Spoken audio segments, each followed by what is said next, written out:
শুভ সকাল বন্ধুরা, এখন বাজে 7টা। আর সকাল সকাল আমি উঠে আজকে রান্নাবান্না চালু করে দিয়েছি।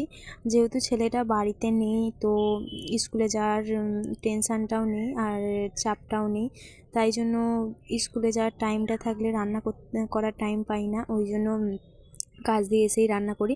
যেহেতু বাড়িতে নেই তাই ভাবলাম যে সকালবেলাটা বসে থাকবো কেন, তাই রান্নাবান্না করে নিচ্ছি।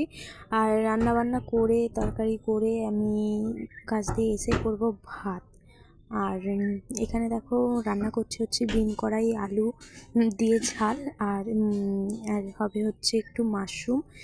আর দুটোই আমার প্রিয় খাবার, বিন কড়াই সবজিটাও আমার প্রিয় আর মাশরুমটাও আমার প্রিয়। আর এখানে মশলার মধ্যে কিছুই দিইনি, একটু আদা রসুন বেটে আর একটু টমেটো বাটা দিয়েছি। আজ আর শুকনো লঙ্কা বাটিনি, যেহেতু তাড়াহুড়ো করে যেতে হবে। আর এখানে দেখো মাশরুম আমি বাজারে যাচ্ছিলাম, একটা লোক বিক্রি করছিল রাস্তায়, তো তার দিয়ে কিনে নিয়েছিলাম। আর মাশরুমটা একটুখানি কেটে ধুয়ে নুন মাখিয়ে দিয়েছিলাম। মাশরুমের যে জলটা থাকে না, ওটা একটু বেরিয়ে যায় নুনটা মাখিয়ে দিলে। দেখো কতটা জল বেরোচ্ছে। আর মাশরুমটা একদম নর্মাল রান্না করব, কিছু দেবো না, খালি পেঁয়াজ কাঁচা লঙ্কা দিয়ে ভাজবো।